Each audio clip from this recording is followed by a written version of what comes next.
তোমরা ফুলকপিতেও অনেক রকমই ভাজা করে খেয়েছো, একবার আমার মতো করে ভেজে নিতে পারো, অসাধারণ লাগবে নিরামিষ দিনে খেতে। একদম নতুন ধরনের একটা ফুলকপি ভাজা, খুব অল্প সময়ে অল্প উপকরণ দিয়ে হয়ে যাবে। ছোট থেকে বড় সবাই আশা করি চেটে পুচে খেয়ে নেবে।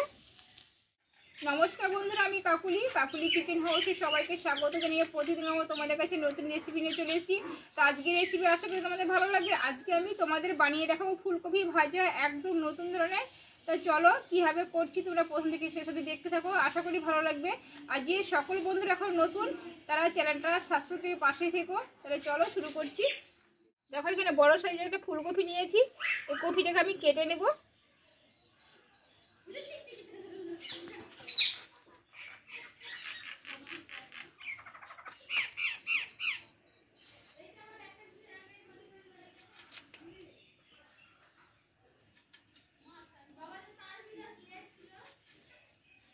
দেখো কপিগুলো ঠিক আমি এইভাবে কেটে নেব।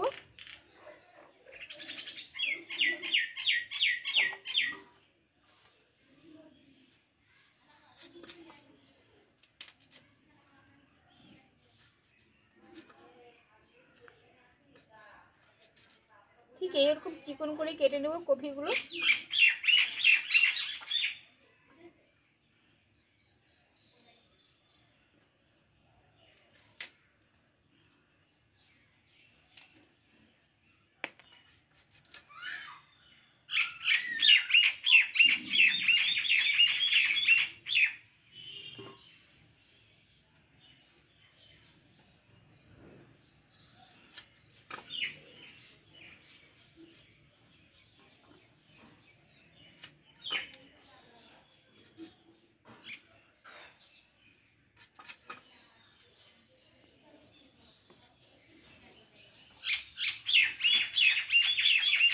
দেখো কপিগুলো আমার সব কাটা হয়ে গেল।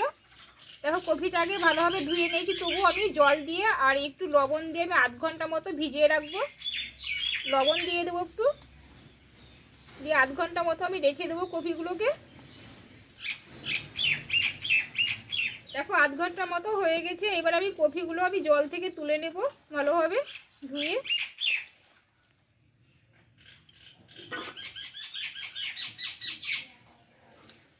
দেখো জল থেকে ভালোভাবে তুলে নিলাম কপিগুলোকে।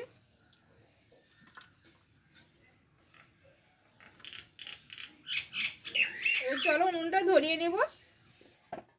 দেখো উনুনটা ধরিয়ে কড়াটা গরম করে নিয়েছি। কড়াইয়ে কিছুটা আমি দিয়ে দেবো সরষের তেল, দেবো দুটো শুকনো লঙ্কা আমি ভেঙে নিয়েছি, আর দেবো হাফ চামচ মতো কালো জিরে, আর এখানে নিয়েছি কাঁচা লঙ্কা, পাকা লঙ্কা, আর আছে এখানে আদা থেতো করে নিয়েছি, দিয়ে দেবো।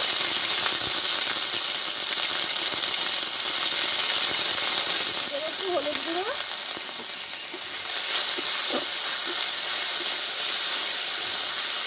কপিগুলোকে দিয়ে দেবো।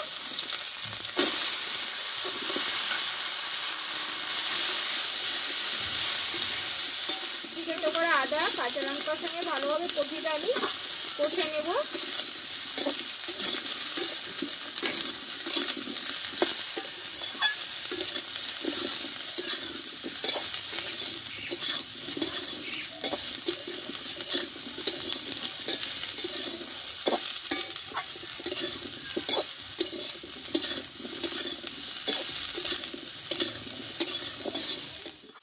দেবো স্বাদ মতো লবণ, দেবো একটু হলুদ গুঁড়ো, দেবো একটু জিরে গুঁড়ো, আর দেবো ওখানে সবশেষে একটু মিষ্টির জন্য চিনি। এবার একসঙ্গে নাড়তে থাকবো আমি।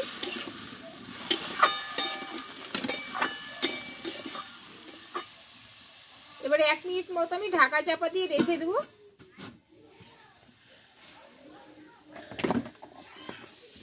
বন্ধুরা লবণটা দিয়ে 1 মিনিট মতো আমি একটু কপিটাকে একটু নরম করে নিয়েছি। ঢাকনাটা তুলে নেব।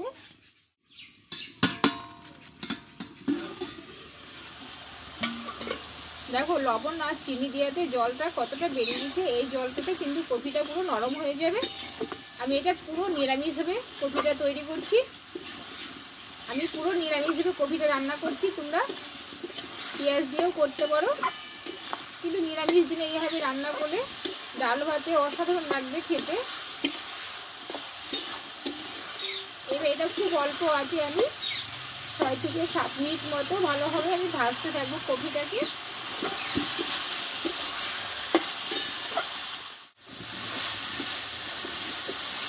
দেখো বন্ধুরা ফুলকপিটা পুরো নরম হয়ে গেছে। এবার কিন্তু খুব অল্প আছে, ধীরে ধীরে আমি এবার কপিটা ভালোভাবে আমি ভেজে নেব।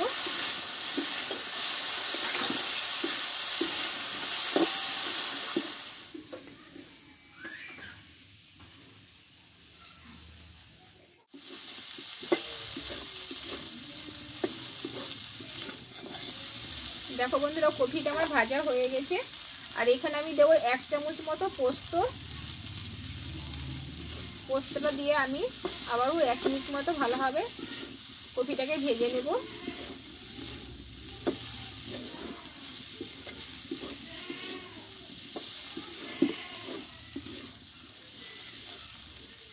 এবার দেবো কিছুটা আমি ধনে পাতা।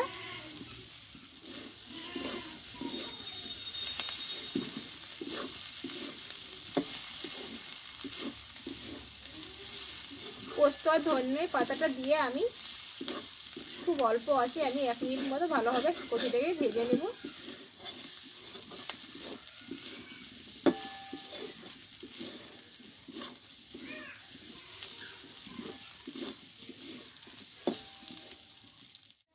দেখো বন্ধুরা ফুলকপি ভাজাটা আমার পুরোপুরি রেডি হয়ে গেছে। এবার নামিয়ে নেব। বন্ধুরা তাহলে আমার ফুলকপি ভাজা রেসিপিটা হয়ে গেল। তাই তোমাদের কেমন লেগেছে অবশ্যই কমেন্ট করে জানাবে। আর তোমরা বাড়িতে ট্রাই করতে পারো, আশা করি ভালো লাগবে। আর যদি ভালো লাগে তাহলে লাইক করে দিও, আর বন্ধুদের কাছে মেলা করে শেয়ার করে দিও। আবার পরের রেসিপি তোমাদের কাছে আসবো। ভালো থেকো, সুস্থ থেকো, টাটা।